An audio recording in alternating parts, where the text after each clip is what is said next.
Hi, this is Michael Adams for CEORoaster.com, and yeah, actually I have Peter Espig here from Nicola Mining, and I already did like 2 or 3 video interviews with him. I really like the story. It's something which I think is kind of unique, yeah, in this environment that we are in right now for resources. And yeah, Peter came over to the Munich show where I am here right now, and yeah, to get in touch with his European investor base, and of course also just for me to give me an update. So thank you very much, Peter. Yeah.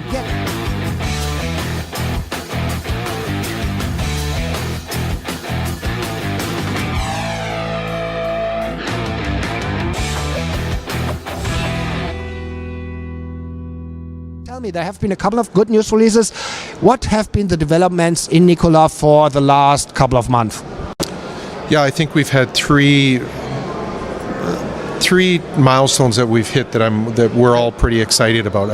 The first one was that we announced that we started becoming cash flow positive, and so that doesn't necessarily mean that we're going to always be cash flow positive. But we have 5 milling contracts, and we started milling the material from Dome Mountain, which is Gavin Mines Inc., and that's been a very good business, not only for us but also for our partner. Right. And typically we go into these contracts with a 50-50 profit split. So, you know, the grades that we're getting from the mine on the 5,000, actually closer to 7,000 tons, it's running approximately 9 grams per ton, which is pretty good grade. And then the other update that we have is we had the drilling that we conducted on Thule Copper, and Thule Copper is a copper asset that we have that we own 100%, and it's adjacent to Highland Valley Copper, which is the largest mine that Teck Resources has. Yep. So the drill results were, you know, very, very exciting. We had 86 meters of 1.1% plus, and that would put us among the top grade in Canada over the past decade. Wow. And so that's the embayment zone, and we're also very excited. We're probably more excited about the Titan Queen zone, which is about 1 kilometer from the old pit. And what we have there is it's a porphyry type of mineralization. So one of the things that the geologists were always very intrigued about is the Craigmont open pit was a very large skarn, but they never found the source of where that skarn came from, the porphyry. Yep. And it looks like that we may have come across that porphyry. So you found that, maybe. Yeah, well, we know we have a porphyry. Okay, yeah. We don't know exactly if that is the porphyry that feeds the embayment zone, but there's indications that it does. But we know we have a porphyry.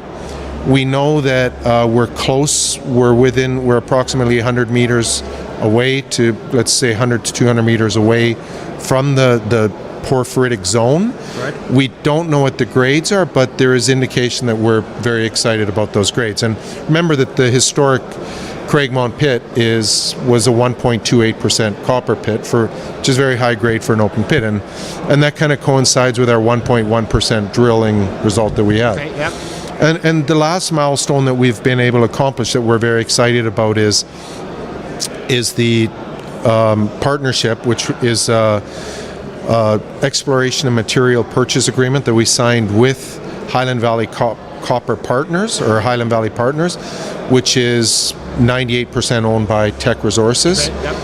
And what it does is we have approximately between 80 to 90 million tons of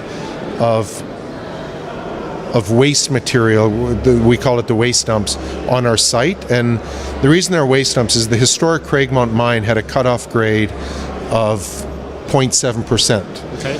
Highland Valley is milling about approximately 0.2%. So the cutoff grade of the old mine is higher than the cutoff, the grade that Teck is currently milling at Highland Valley Copper. So it was a venture that we've been working on for 2 years. We've signed it, and we've started the process to do the exploration, which we expect to commence in January.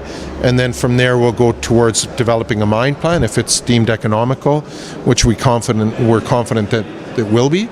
and then from there we will start moving the material to Highland Valley Copper. Okay, yeah, that's bringing you into the new year, into January, as you just mentioned. So, what can the investors expect like for later on in 2017? So, what kind of milestones are on your agenda to hit, to cross out?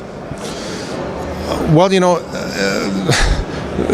it's difficult to answer that because I don't want to forecast too much, but I think that I would expect, we're positive, we're confident that the mill will be starting in, after the breakup, the winter breakup, that the mill will be operating and we will be continue to mill gold material from our partners. I can't get it. Some of the agreements have confidentiality attached, but what I can say is that the contracts that we have are all between 0.25 ounces to 5 ounces of gold per ton. So these are all high-grade contracts.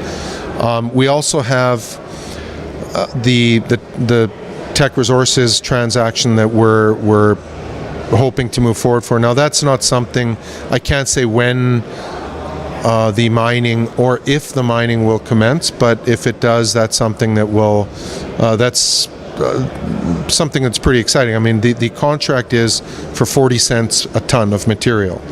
So, we have 80 to 90 million tons. So if you take 80 million tons, 40 cents per ton is quite a bit. Now, we know that not all of it is economical, but we know that parts of it are. So that's another milestone. And we also, sometimes people forget about how, because of the significant grades that we've had on the drilling, that people have kind of moved away from the fact that Nicola Mining has cash flow, Nicola Mining has revenues, and we also have Treasure Mountain. And Treasure Mountain, we have level 1 stope 2, where we have 430,000 ounces of 43101 compliant silver. We have 1.1 million pounds of lead, and we have close to 800,000 tons of zinc. And from the levels that were the mining levels, so from the costs associated with extracting that material, 70% has already been incurred. So really what we have is we have an estimate of mining the 430,000 ounces of silver at $480,000.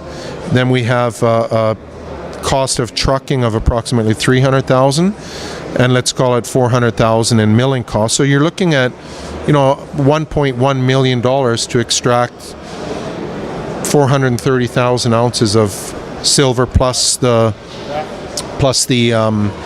value that we get for the lead and the zinc. So if silver is the right price, we're not going to extract it. We're not going to take it out if the silver prices are below $20. But it's something that we have the ability to commence at any time.